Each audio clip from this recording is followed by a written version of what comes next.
और मेसोलिथिक, ये दोनों हमने पढ़ा। आज उसके आगे की किस्त।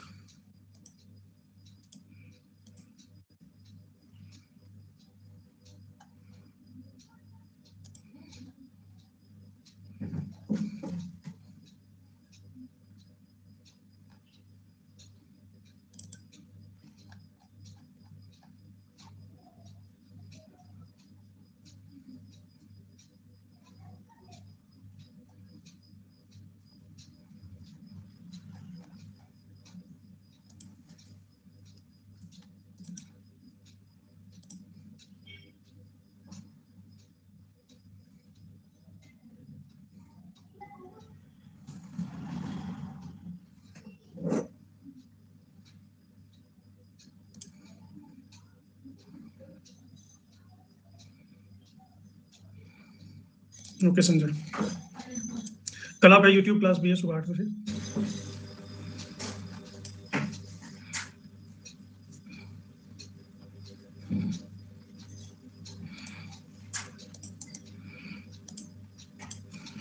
उसकी लिंक मैं यही शेयर कर देता हूँ, इसको नोटिफाई में या लाइक कर लीजिए।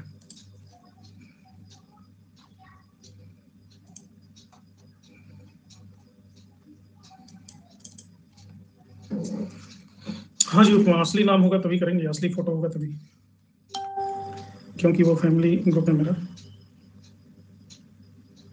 तब कर लेंगे अभी क्लास के बाद।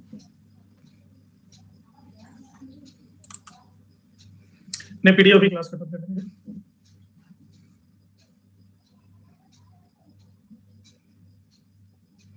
हम्म, 9 लोगों ने लाइक किया है, मैं देख रहा हूँ।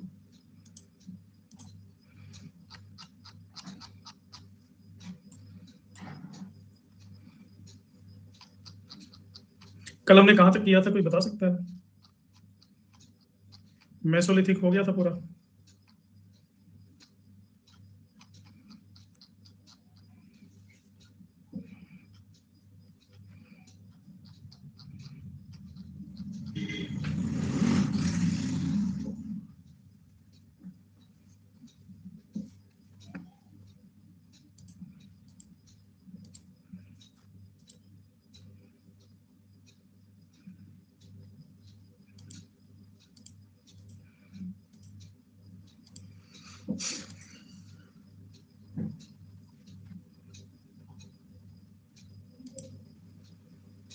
जमीन में गड्ढा खोद करके घास फूस या झोपड़ियों से छत बना करके, और ये सिलबट्टा।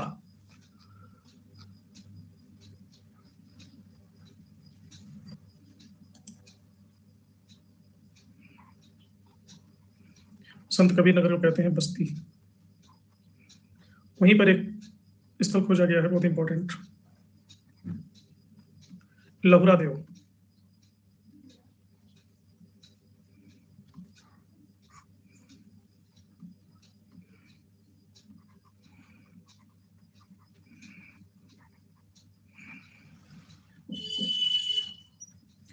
यहां से खेती का सबसे पुराना भारतीय उपमहाद्वीप में साक्ष्य मिला है, खासकर चावल का सबसे प्राचीन साक्ष्य मिला है। इसके पहले ऐसा माना जाता था कि ये कृषि का प्राचीनतम साक्ष्य मिला है मेहरगढ़ से, लेकिन मेहरगढ़ की कालावधि है 7000 BC और लहुरा देव की कालावधि 8000 से 9000 BC।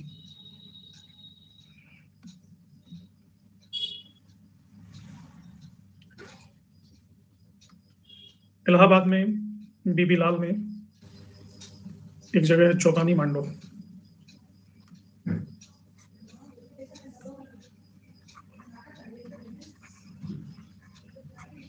चौपानी मांडो में मधुमक्खी की क्षत्ते की तरह झोपड़ियों के अवशेष मिले हैं, और इसको खोजा है बीबी लाल ने, सॉरी बीबी मिश्र ने। 13 झोपड़ियां ऐसी मिली हैं जो मधुमक्खी के छत्ते की तरह है।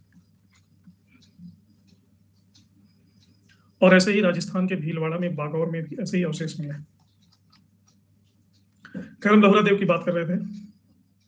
ये जो चौपानी मांडो है, ये पूरा पाषाण काल और मध्य पाषाण काल के बीच संक्रमण की स्थिति है। संक्रमण की अवस्था का ही प्रतीक है। चौपानी मांडू की सबसे बड़ी विशेषता यह है कि यहाँ पे दुनिया के सबसे पुराने मिट्टी के बर्तन मिले,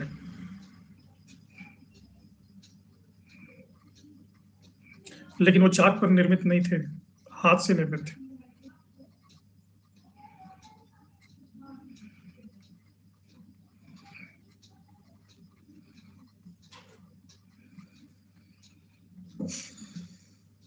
इसी तरह से सराय नहर मेहदहा दमदमा, ये भी बड़ी इंपॉर्टेंट मध्य पाषाण काल के स्थल है। जैसे अगर हम बात करें सराय नहर की,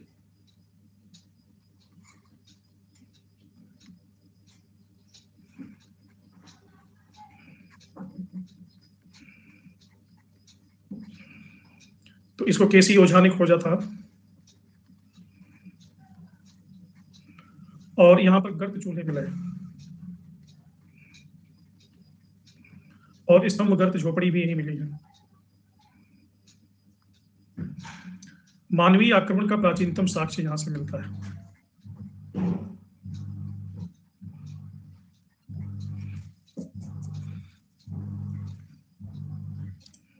यह भी मध्य पाषाण काल से ही संबंधित है।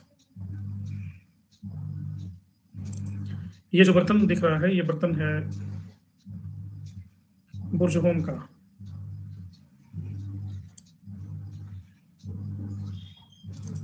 और ये जो बर्तन दिख रहा है, ये बर्तन है सराय नहर राय का, जो सबसे पुराना हाथ से बना हुआ मिट्टी का बर्तन है।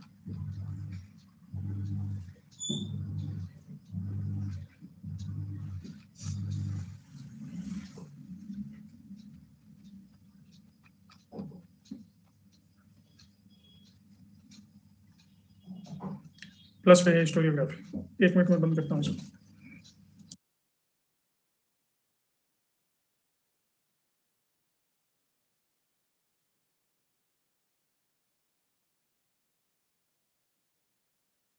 पाषाण काल की, इसके बाद नौ पाषाण काल शुरू हो जाता है।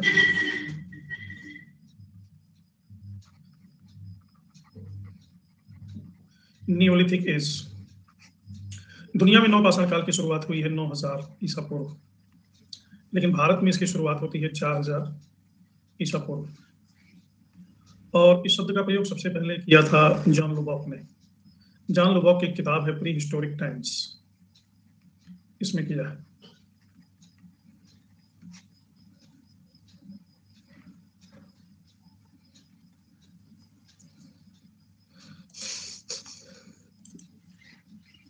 ये है जॉन लुबॉक। गॉर्डन चाइल्ड ने नौ पाषाण काल को कहा है इस संस्कृति को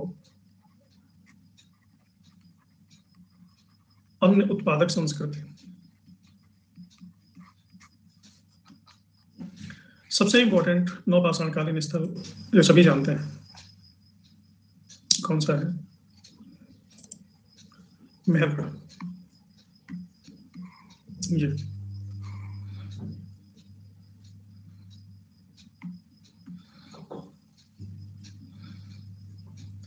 पाकिस्तान में बलूचिस्तान प्रांत के कोची के मैदान में एक नदी बहती है, उस नदी का नाम है बोलन। बोलन नदी के तट पर यह स्थित है। मेहरगढ़ के बारे में इंपॉर्टेंट ये है कि ये नवपाषाण काल से संबंधित तो है ही है, हड़प्पा काल से भी संबंधित है। दोनों संस्कृतियों से इसका संबंध है। यहां से इतने साक्ष्य मिले हैं, उनको रिकलेक्ट करना बड़ा ही रोचक है। जैसे मैंने लहुरा देव बताया, लहुरा देव के बाद खेती के सबसे ज्यादा महत्वपूर्ण साक्ष्य यही मिलते हैं। खासकर यहाँ जौ, अंगूर और कपास की खेती होती थी, और पशुपालन भी होता था। यहाँ ग्राइंडिंग स्टोन भी मिला है।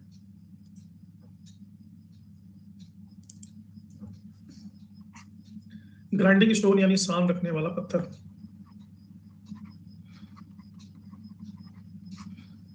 कच्ची मिट्टी के आयताकार घरों में लोग रहते थे। यह मेहरगढ़ का ही दृश्य है। आयताकार घर है, कच्ची मिट्टी है, और एक तरफ अपना घर बनाते थे, दूसरी तरफ अन्न भंडार, स्टोर रूम, स्टोर हाउस बनाते थे। तो इतिहासकारों का मानना है कि हड़प्पा वासियों ने गेहूं, जौ, कपास उपजाने की तकनीक मेहरगढ़ से ही सीखी होगी। नवपाषाण काल की एक दूसरी विशेषता है कि इस काल में हम देख रहे हैं कि पॉलिश्ड स्टोन टूल्स बनने लगे। ये थोड़ी सी शाइनिंग है इस स्टोन टूल में, ये पॉलिश्ड।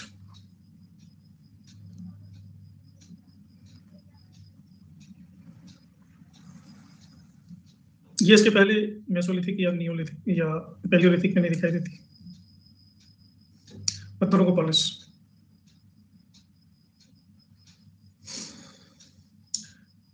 भारत में नवपाषाण काल से ही उपकरण मिलने शुरू हुए। उसके पहले के उपकरण भारत में नदारद में नहीं मिलते, और पहला उपकरण मिला है भारत में 1842 में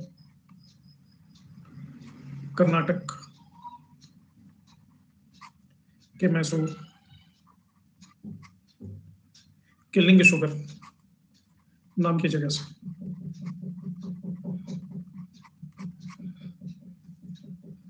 भारत में प्राप्त प्रथम उपकरण नवपाषाण युग का ही है। 1842 में ये मिला लिंग शुगर में।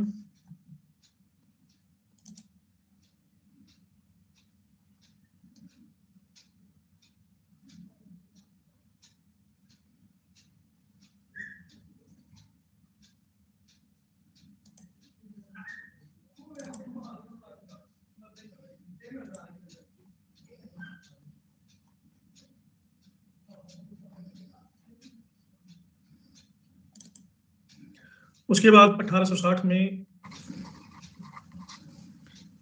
एक ली मशहूरिये ने उत्तर प्रदेश के इलाहाबाद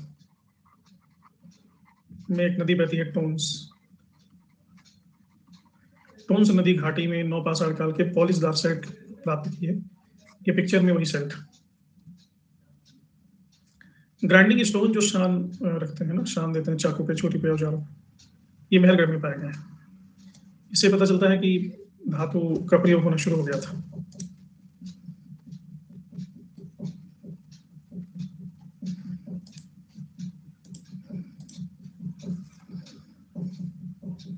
उन्नीस सौ सैतालीस में ब्रह्मगिरी से चमकीले पाषाण कुल्हाड़ी का पता चला।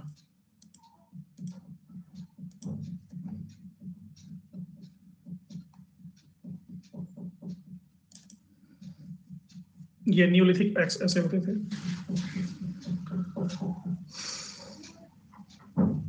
टोन्स नदी है यूपी में, वहां से नवपाषाण काल के उपकरण पाए गए, ये मैं बता रहा हूं। मनुष्य ने सबसे पहले जिस अनाज का उपयोग किया वो अनाज कौन सा था? ये था जौ।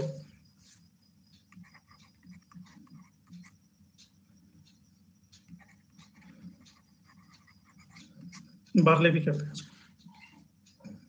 मनुष्य ने जो सबसे पहले धातु का उपयोग किया वो धातु थी तांबा।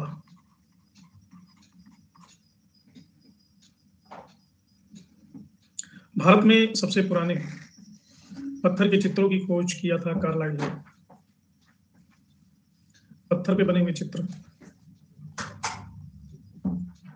कार्लाइल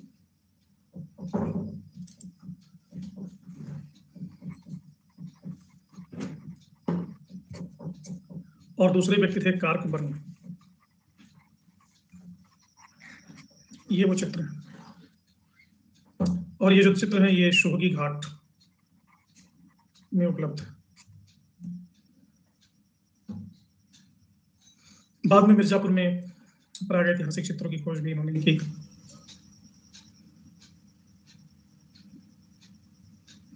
अब कुछ बहुत ही इंपॉर्टेंट नियोलिथिक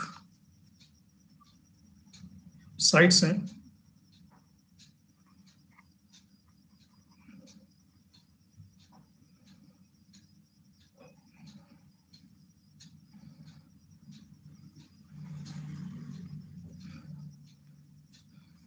जैसे जम्मू कश्मीर में पहला साइट है बुर्ज सॉरी जम्मू कश्मीर में।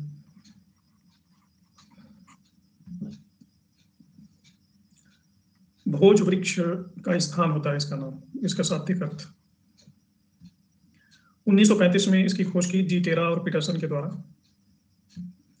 यहाँ एक पिट हाउस पाया गया, पिट ड्वेलिंग, जिसमें मालिक के साथ कुत्ते को दफनाया गया। यहाँ रुखड़े धूसर मिट्टी के बर्तनों का लोग प्रयोग करते थे बुर्जुहों में। जैसे ये मिट्टी का बर्तन जो दिख रहा है बुर्जुहों का है। गड़ासा का भी साक्ष्य मिला है। इसी तरह के बर्तनों का प्रयोग एक और जगह कश्मीर में होता था, गुफा कराल। गुफा कराल का शाब्दिक अर्थ होता है कुम्हार की गुफा, और गुफा कराल से ही तांबे की पिन मिली है।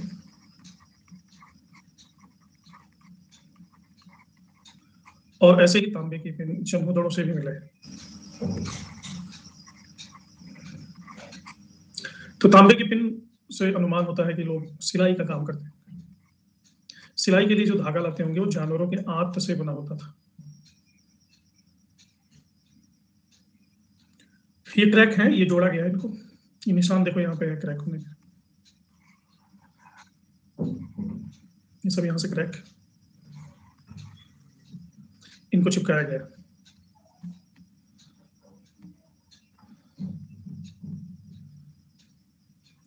अच्छा, सिलबट्टा भी यहीं से मिला है, गुफा कराल से। सिलबट्टा सभी समझते होंगे ना, ये जो साइड में रखा हुआ है।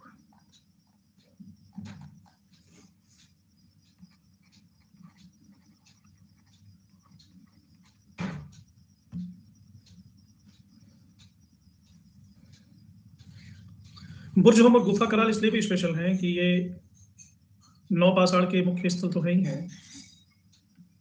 नौपाषाण के बाद इनका क्रम ऐतिहासिक काल तक चलता रहा।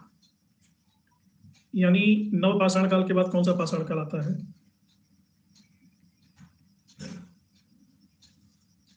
ताम्रपाषाण काल, जिनको चैल्कोलिथिक कहते हैं। ताम्रपाषाण काल के बाद कांस्य काल, जिनको ब्रॉन्ज एज कहते हैं, हड़प्पा सभ्यता। कांस्य काल के बाद वैदिक काल। वैदिक काल में लौह युग शुरू होता है, फिर लौह काल। तो ये यहां से लेकर के यहां तक का क्रम मिला है बुर्जुहों और गुफा कराल से। इसी तरह से पाकिस्तान में भी हम देखते हैं कि बहुत सारे स्थल हैं, बलूचिस्तान में खासकर। मेहरगढ़ तो हमने बताया ही, एक है किले गुल मोहम्मद,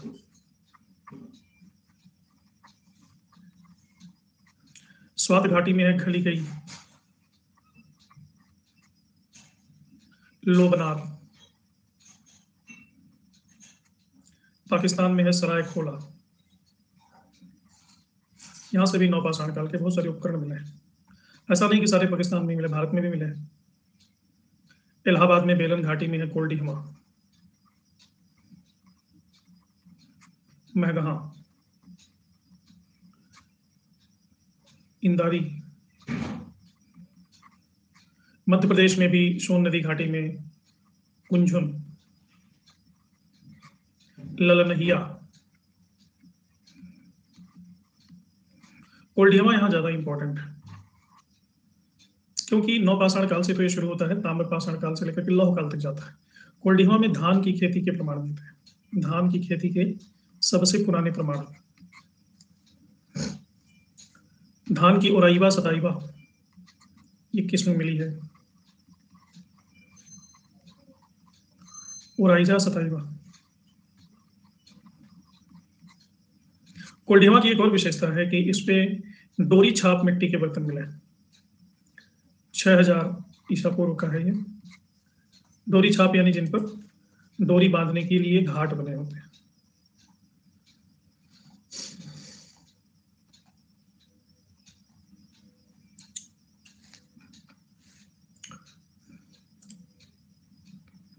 कोल्डीहमा के साथ मैगहा भी बहुत इंपॉर्टेंट है। मैगहा से महत्वपूर्ण प्राप्ति हुई है ये क्या चीज है, कोई बता सकता है?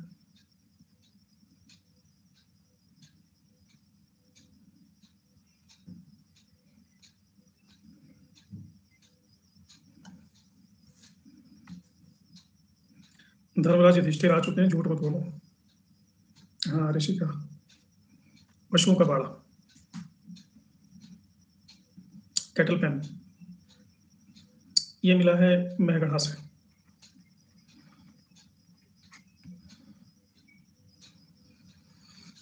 7-7-28 स्तंभ गर्त मिले। स्तंभ गर्त मैंने दिखाया था कि जमीन में गड्ढा खोद करके रहते थे।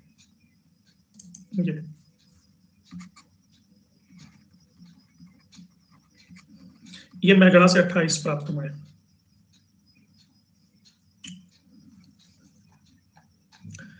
इसी तरह से एक और इंपॉर्टेंट प्लेस है चौपानी मांडो। चौपानी मांडो भी अनूठा है क्योंकि यहाँ पे पूरा पाषाण काल से लेकर के नौ पाषाण काल तक तीनों अनुक्रम मिलते हैं, पूरा भी, मध्य भी, नौ भी।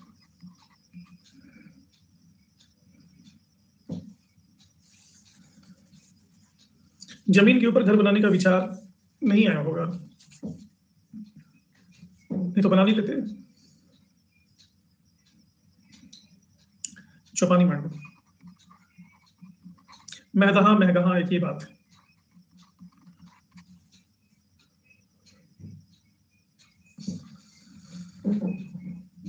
एक और है बिहार में चिरांद। ये नौ पाषाणिक भी है, ताम्र पाषाणिक भी है। चिरांद इसलिए प्रसिद्ध है कि हड्डी से बने हुए उपकरण मिले, हिरण के सींगों से बने हुए, और मिट्टी की मूर्तियां, बैल, नाग, चिड़िया, ये सब मिली हुई हैं। मिट्टी की चूड़ियां मिली हैं, हड्डी की चूड़ियां मिली हैं।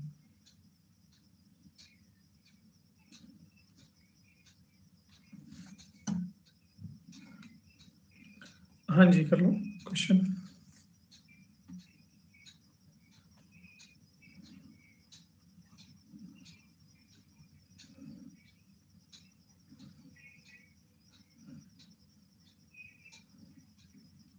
इसके साथ साथ हम देखते हैं कि 1867 में जॉन लोबाक ने असम की ब्रह्मपुत्र घाटी में नौपाषाण कालिक स्थलों की खोज की, और यहाँ पे इन्होंने देखा कि झूम खेती इसी काल से प्रचलित थी। दक्षिण भारत में भी नौपाषाण काल, जैसे अभी लिंग शुगोर की मैंने बात की, जहाँ पे पालिशदार कुल्हाड़ियां मिलती हैं, लेकिन साउथ इंडिया में नियोलिथिक एज, जहाँ नॉर्थ इंडिया में 4000 ईसा पूर्व से आता है, वहीं साउथ इंडिया में 2000 से लेकर के 1000 ईसा पूर्व से आता है। और ये महाराष्ट्र के जोरवे संस्कृति से भी प्रभावित था। सबसे पहले साउथ इंडिया में इन्होंने नौपाषाण काल में जो पहली फसल उगाई वो थी रागी। रागी जानते हो ना सभी लोग, मिलेट।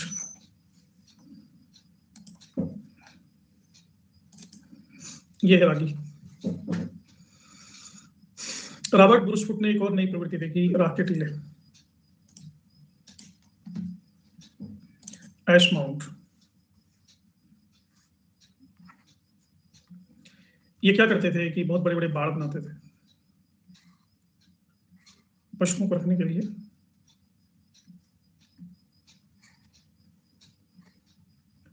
और इन बाड़ों में पशुओं को रखते थे। पशु जब इन बाड़ों को गोबर से भर देते थे तो ऊपर उठते चले जाते थे। एक समय ऐसा आता था कि ये गोबर से लबालब भर जाता था। फिर ये पशु को बाहर निकाल लेते थे और इसको आग लगा देते थे। तो ये ऐश माउंट मिले हैं इस तरह से, राख के ढेर, साउथ इंडिया में। नहीं, रागी अलग है, रागी मक्का नहीं है। आग लगा देते थे जैसे आजकल पराली जलाते हैं सफाई के लिए। अब ये गोबर का क्या करेंगे लोग? तो इन राख के टीले की फोटो है। इन राख के टीलों से पता चलता है कि साउथ इंडिया में जो मुख्य व्यवसाय था वो था पशुपालन। दक्षिण भारत में दूसरा बाजरा भी खाने के लिए आया। तो साउथ इंडिया में बहुत सारी जगहों पर हम देखते हैं रागी नहीं देखी हो?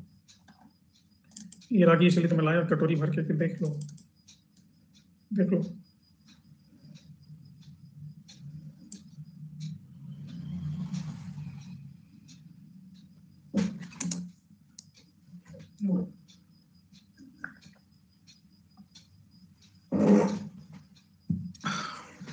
पशु रखेंगे तो गोबर कैसे चलेगा, एकदम जम जाएगा। नहीं, दलिया अलग है। पशु उसमें रखेंगे तो आपका प्रश्न उसी प्रकार है जैसे गांव में उपले को लगे हुए अंग्रेजों ने देखा ना दीवारों पे, गांव को सुखाने के लिए उनके गोबर को उपला बनाते हैं तो सुखाने के लिए दीवारों पर ऐसे छाप देते हैं लाइन से। तो अंग्रेज देख करके पहली बार उसको बेहोश हो गया कि गाय ने गोबर उतना ऊपर जाकर के कैसे किया है और उसको इतनी कलाकारी से लाइन से चिपकाया कैसे। 100 गाय है।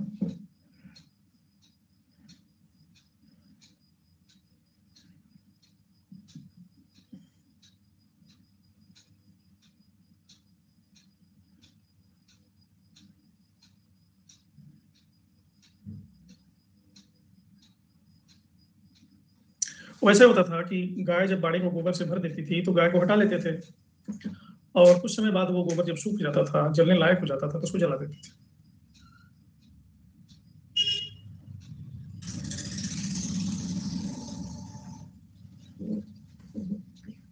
पहले तो जब वैज्ञानिकों ने एस माउंट को ढूंढा तो उनको लगा कि ये नरसंहार हुआ है, मतलब गांव के गांव जलाए, इतने बड़े बड़े पहाड़ों की तरह एस माउंट थे।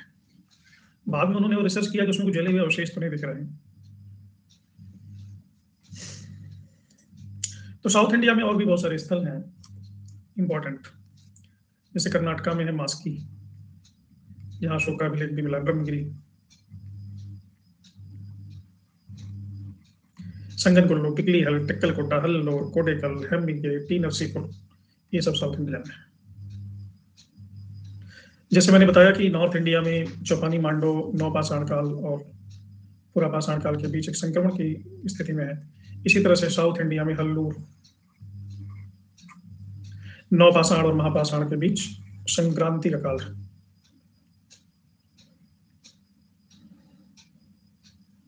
ब्रह्मगिरी, संगनकुल्लू, पिकली हल स्थायी बस्तियों के साक्ष्य मिलते हैं, और ब्रह्मगिरी, मस्की और पिकली हल से ऐसे मिट्टी के बर्तन मिलते हैं जिन पर चित्रकारी की गई है। टेक्का कोटल से तो पत्थर के चौकोर मकान मिल गए। तमिलनाडु का प्रमुख स्थल है पय्यमपल्ली।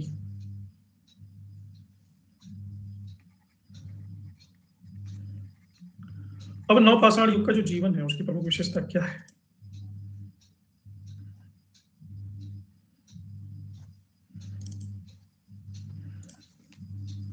सबसे पहले नवपाषाण काल में मनुष्य ने खेती की। पशुपालन तो पहले से ही चला रहा था, लेकिन यहाँ पशुपालन व्यवस्थित रूप से किया जाने लगा, बाड़ा बाड़ा बनाया जाने लगा, एस माउंट। मिट्टी के बर्तन का निर्माण मैंने बताया सबसे पहले कहाँ पे हुआ है, मिट्टी के बर्तन यहाँ बनने लगे चौपानी मांडव में। इसके बाद जो कांस्य ताम्रपाषाण कहलाता है उसकी पृष्ठभूमि का निर्माण इसने ही किया।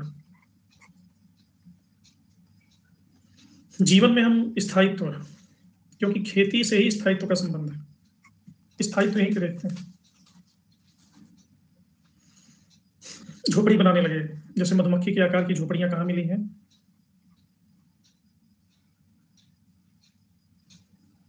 मधुमक्खी का छत्ता किसी ने देखा है?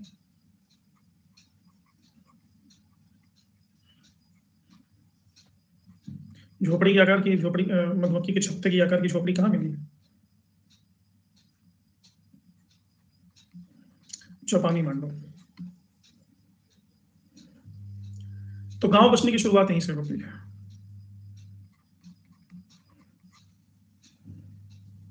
मानव पहले उपभोक्ता था, लेकिन नवपाषाण काल में वह उत्पादन करने लगा।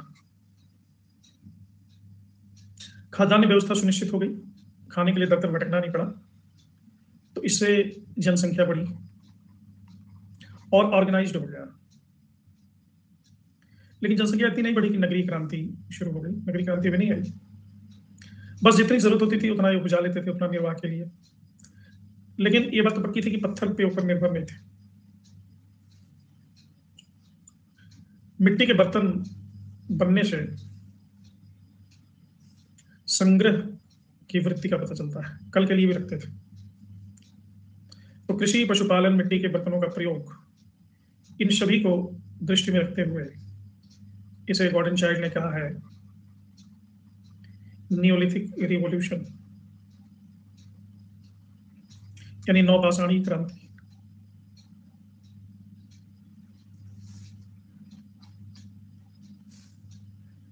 तो नवपाषाण की क्रांति की बात समझ में आ गई। तो ये तीनों कालों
तो नवपाषाण की क्रांति की बात समझ में आ गई।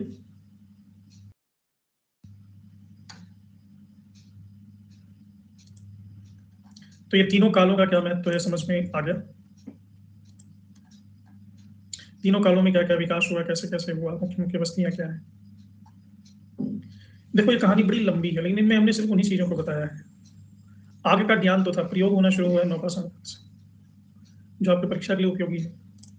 अब हम कुछ प्रश्नों को हल करेंगे। एक ही कब्र से 3 मानव कंकाल कहां से निकले? सराय, नहराय, दमदमा, मैदान, लंगनाच।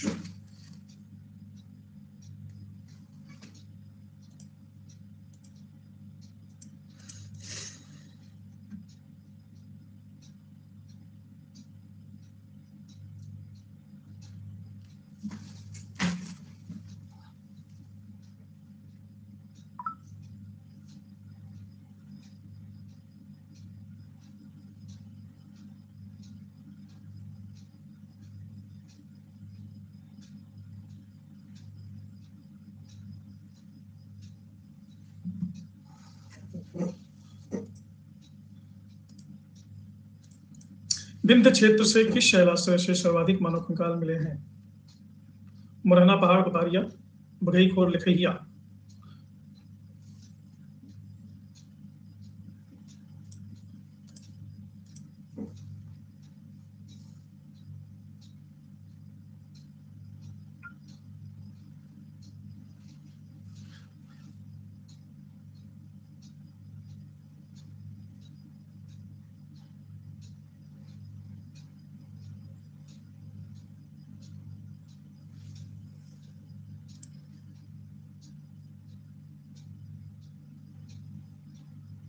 अच्छा, रॉबर्ट ब्रूसफुट क्या थे?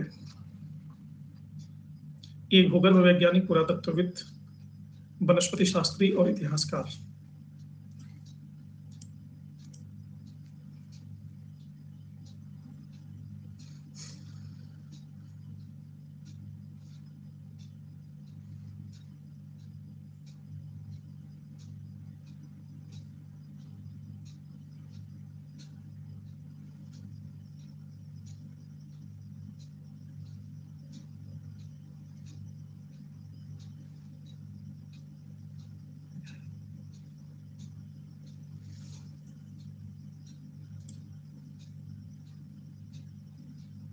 हाँ जी, अपने हिसाब से अपने तरीके से सुंदर सा नोट बनाओ, डायग्राम बना बना के। लाल, पीले, नीले, हरे, गुलाबी, बसंती, बैगनी कलर के पेन खरीदो पहले, स्केच पेन। इसको एंजॉय करो। पढ़ाई हमेशा थोड़ी ना आएगी जिंदगी में। मैं जब अपने पढ़ता था इतने सुंदर सुंदर नोट बनाता था। इसमें भी मैं कलरफुल लिखता हूँ ना, कई कई कलर यूज करता हूँ, तो उसमें भी मैं कई कलर के पेन रखा था। कोपेनहेगन संग्रहालय की सामग्री से पाषाण कांस्य और लौह युग का त्रियुगीय विभाजन किसने किया? कल मैंने फोटो भी दिखाई थी इनकी।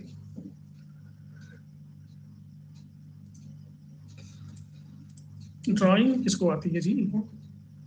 अब कोई यहाँ पे पेंटर थोड़ी ना है, करते करते सब आने लगता है। काम काम को सिखाता है, आपको पता है। जब करना शुरू कर दोगे ना तो वो काम ही आपको सिखा देगा कि वो काम कैसे किया जाता है। जैसे मैं इंस्टाग्राम सीख गया, कैसे सीख गया? करते करते।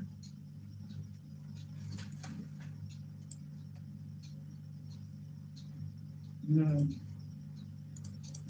मध्य पाषाण प्रसंग में पशुपालन के प्रमाण कहाँ मिले? लंगनाज, वीरभानपुर, आदमगढ़, चौपानी, मांडो। पशुपालन। मेरी तो मैं सिर्फ आम बना पाता था, कुछ तो आता ही नहीं था मुझे।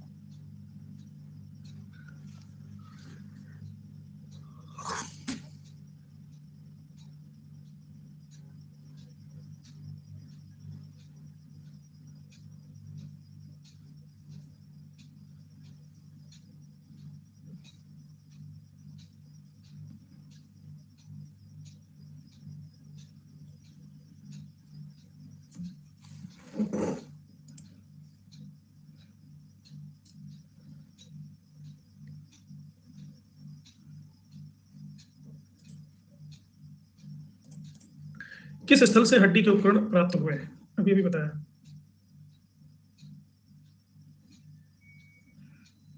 मंदिर में मटके, ये तो अनुप्रास अलंकार हो गया। आदर्श जी कहाँ दिख रहे हैं तुम लोग को? चौपानी, मांडो, काकोरिया, मैदहा, सराय, नहरराय।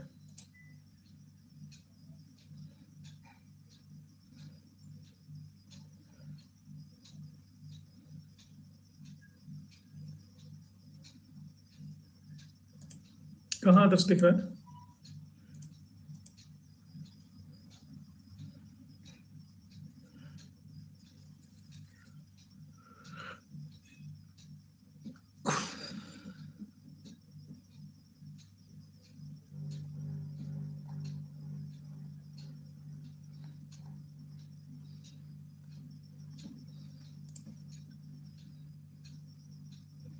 अरे वाह आदर्श, वाह, तुमने तो कर दिखाया। अब दाढ़ी छिला के दिखाओ। उस स्थल का नाम बताइए जहां से प्राचीनतम स्थायी जीवन के प्रमाण मिले। धौलावीरा, किले गुल मोहम्मद, कालीबंगा, मेहरगढ़।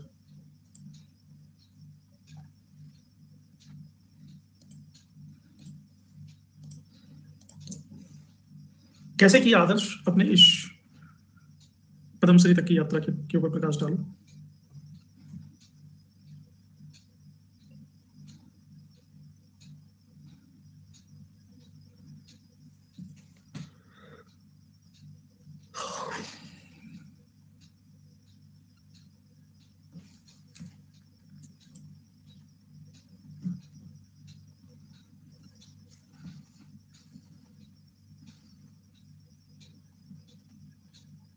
जोकर की स्पेलिंग गलत लिखे हो, जे से होता है वो, जे ओ।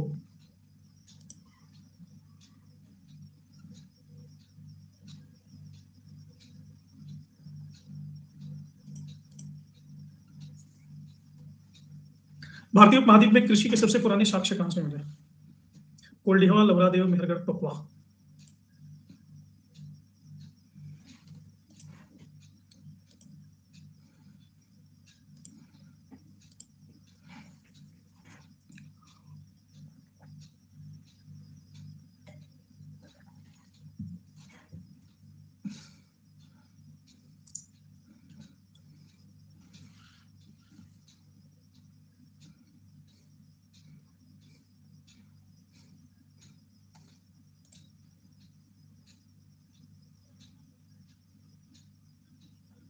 अरे क्या हुआ बड़ा, कब तुम्हारा छोटा रहा है? कुतुब मीनार को सुई से मत मापो। निम्न में से किसी पुरा स्थल से, अब इतना ख्याल रखना कि कहीं ऐसा नहीं क्वेश्चन पूछते रहो और क्लास ही खत्म हो जाए, आंसर देने का नंबर ही ना है। किसी पुरा स्थल से पाषाण संस्कृत से लेकर हड़प्पा सभ्यता तक सभी सांस्कृतिक अवशेष प्राप्त हुए? आगरी, मेहरगढ़, कोटदीजी, कालीबंगा। अच्छा, अभी तक डबल चिन्ह था, डबल वॉइस भी अभी।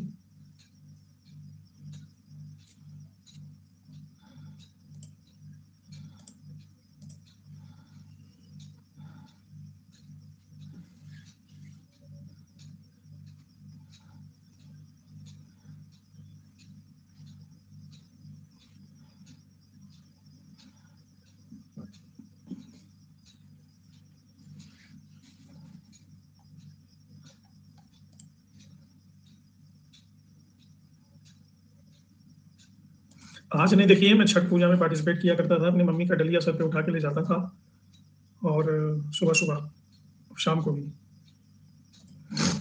नवदा टोली की खुदाई किसने कराई? K D Vajpayee, B S Bankar, S D Sankalia, Mortimer wheeler.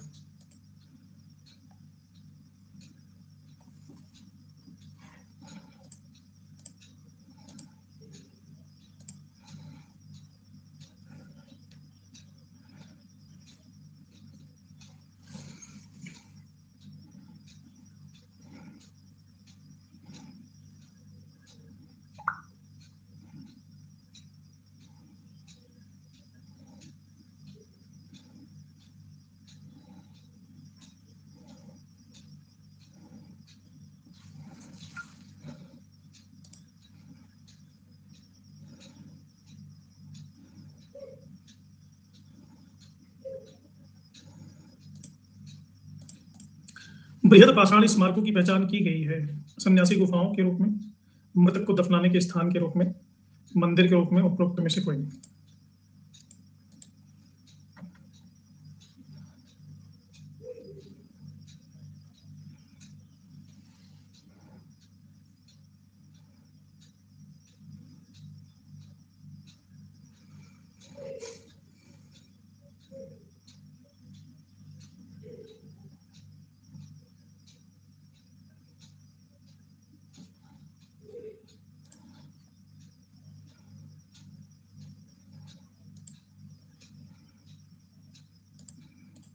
राग का टीला निम्नलिखित किस नवपाषाण कालिक स्थल से संबंधित है? बुधिहाल, संगनकुल्लू, कोल्डिहा और Brahmagiri.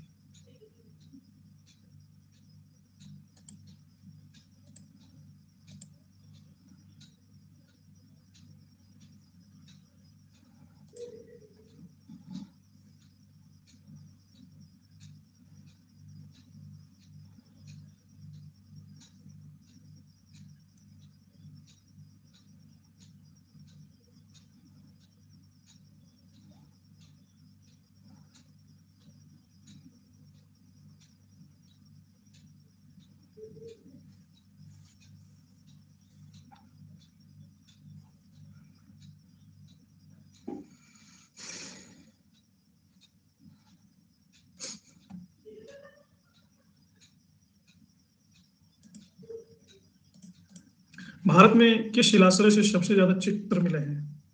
घरघरिया, Bhimbetka, लिखैया, Adamgarh.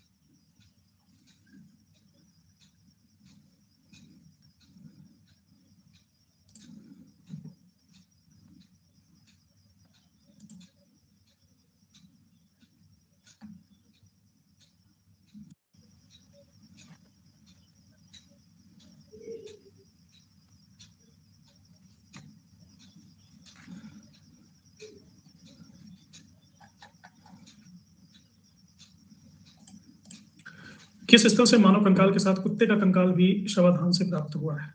Brahmagiri, Burzahom, Chirand, दमास्की।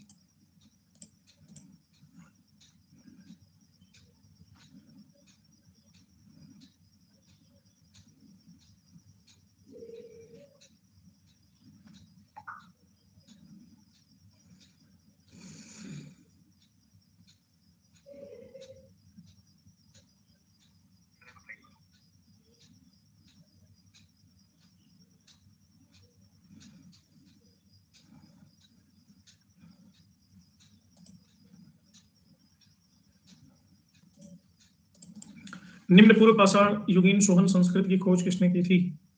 D.M. Wadia, V.D. Krishnaswamy, R.V. Joshi, D. Terra Peterson.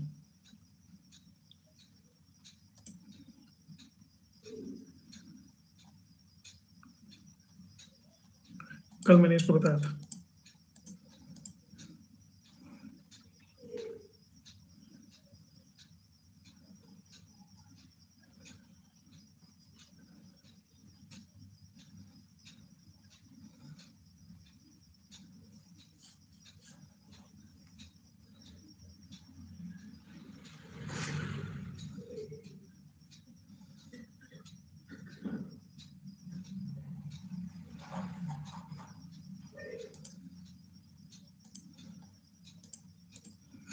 राख के टीले किस क्षेत्र की नौपाषाणकालिक संस्कृति से संबंधित है?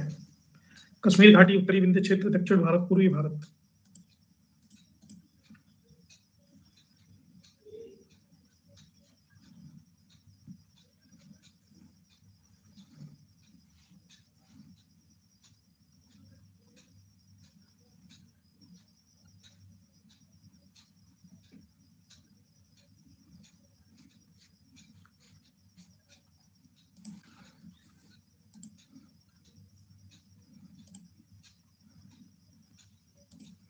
ब्लेड और ब्यूरिन उद्योग किससे संबंधित है?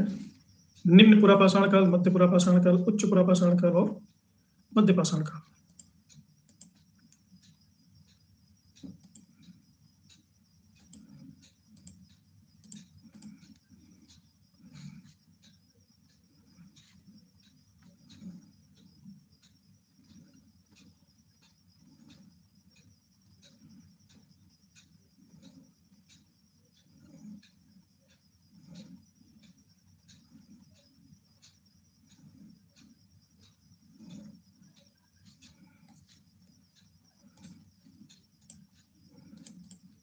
सिंघावल एक पूरा स्थल है। निम्न पूर्व पाषाण संस्कृति, मध्य पूर्व पाषाण संस्कृति, उच्च पूर्व पाषाण संस्कृति, मध्य पाषाण संस्कृति।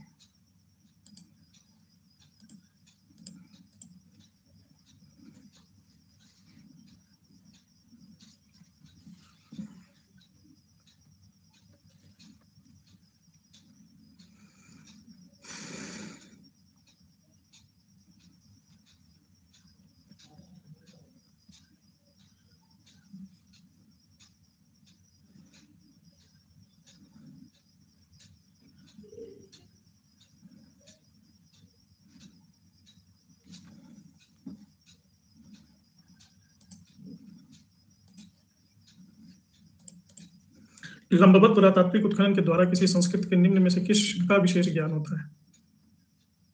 संस्कृत क्षेत्र का विस्तार, आकार, स्वरूप, काल मापन।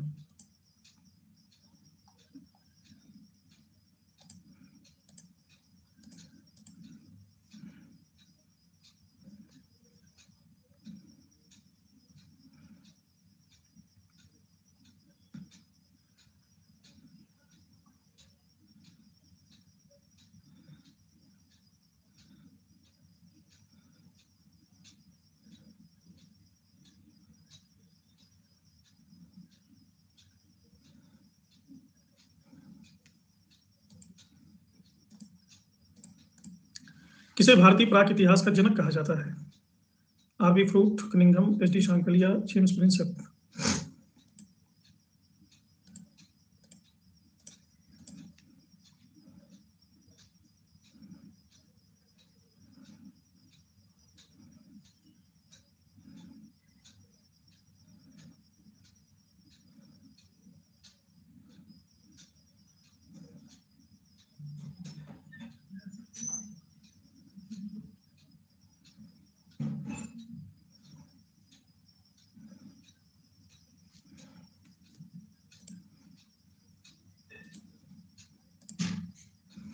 ये लंबवत पुरातात्विक उत्खनन यानी कोई भी पुरातात्विक क्षेत्र, मान लो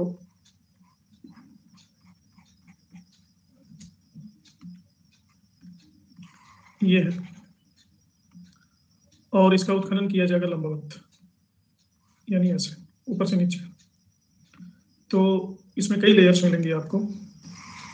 दूसरी लेयर ये मिलेगी, तीसरी लेयर ये मिलेगी, चौथी लेयर ये मिलेगी। तो एक बात तो पक्की है कि जो सबसे नीचे वाली लेयर होगी वहां जो भी अवशेष मिलेंगे वो सबसे क्या होंगे, पुराने होंगे। और इसके ऊपर जो अवशेष मिलेंगे, जैसे ये ऊपर ऊपर मिलते जाएंगे वैसे वैसे ये नए होते जाएंगे। और इसके ऊपर जो भी मिलेंगे पीराग्र वाणाग्र और नए होंगे, सबसे ऊपर वाले सबसे नए होंगे। तो ये समय को दिखा रहा है ना, काल मापन का ये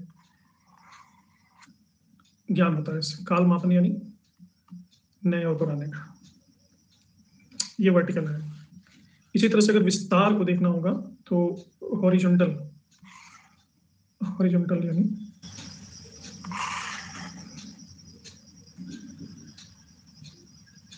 क्षैतिज। दो प्रकार का उत्खनन होता है।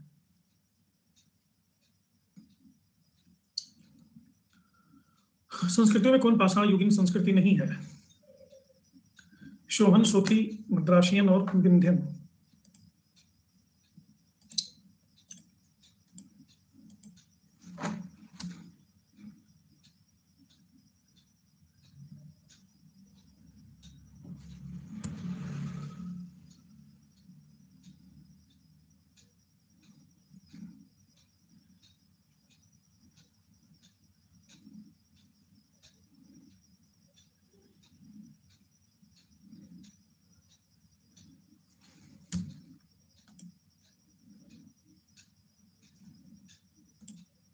सोथी संस्कृति है चैल्कोलिथिक एज की, उसी से हड़प्पा संस्कृति का निर्माण हुआ है।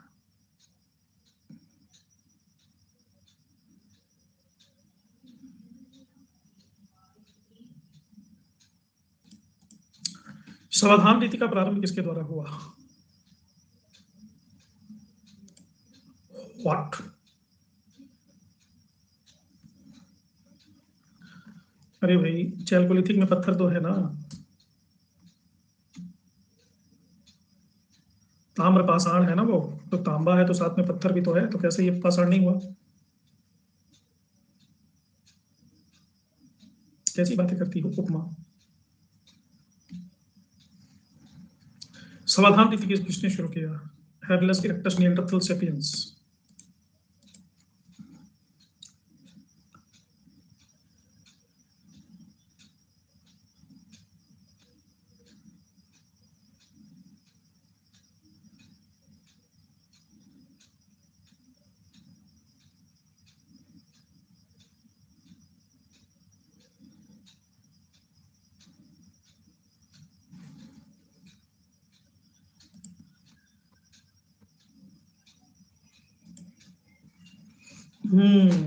उपमा भी खाया है, शोनदेश भी खाया, शोनदेश।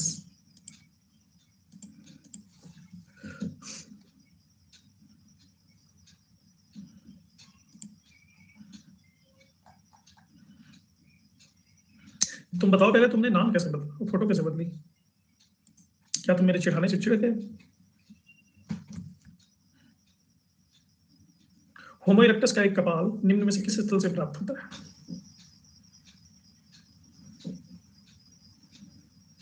शोनदेश बंगाली व्यंजन है, शोनदेश। नर्मदा घाटी में हथनौरा, नर्मदा घाटी में होशंगाबाद, सोन घाटी में बागौर और बेलन घाटी में। ये तो 100 में 100 वाला क्वेश्चन, अगर इसको गलत करोगे ना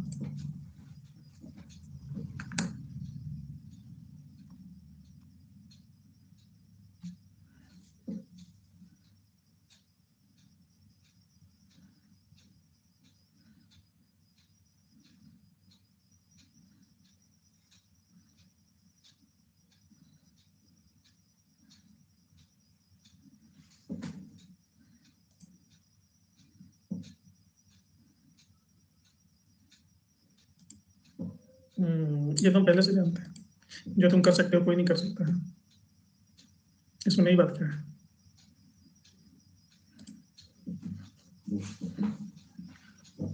मध्य पाषाण के संदर्भ में वन्य धान का प्रमाण कहां से मिला है? चुपामी, मांडो, सराय, नहरराज, लंगनाज और लिखहिया।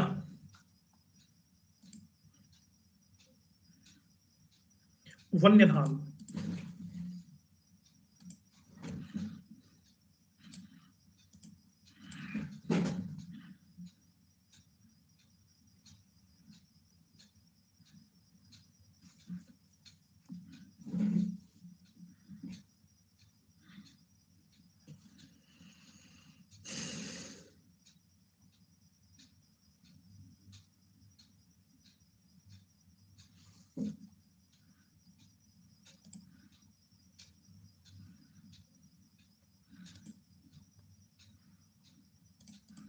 संघाव गुफा पुरा स्थल कहाँ पे है? मतलब पुरा स्थल है निम्न पुरापाषाण काल, मध्य पुरा, नवपाषाण काल और ताम्रपाषाण काल।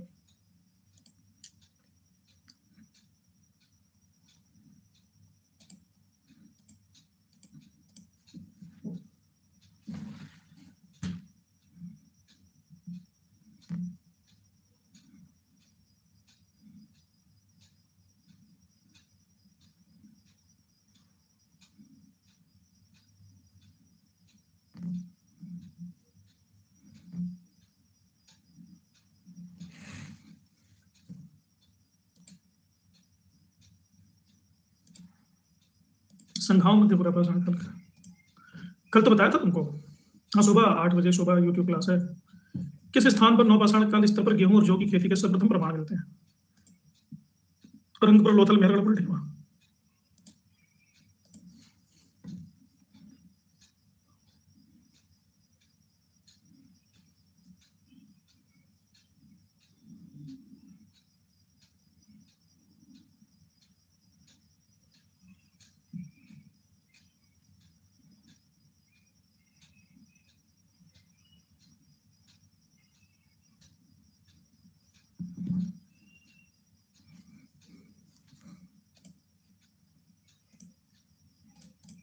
इनाम गांव किस राज्य में है?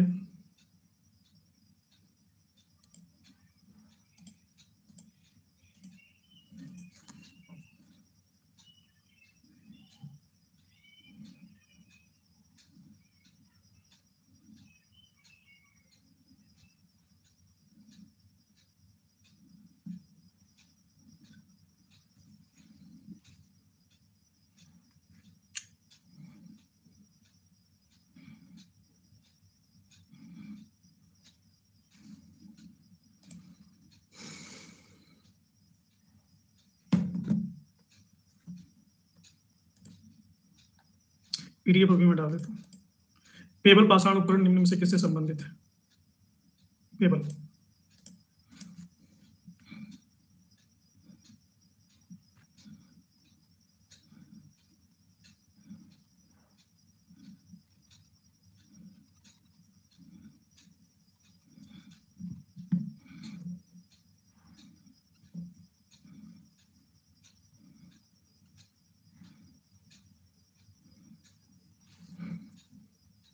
कल पेबल दिखा दिखा पढ़ाया, तुम लोगों ने क्या कर दिया।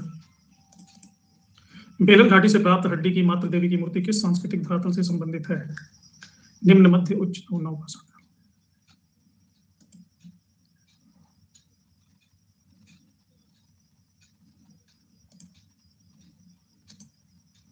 ये लास्ट क्वेश्चन है।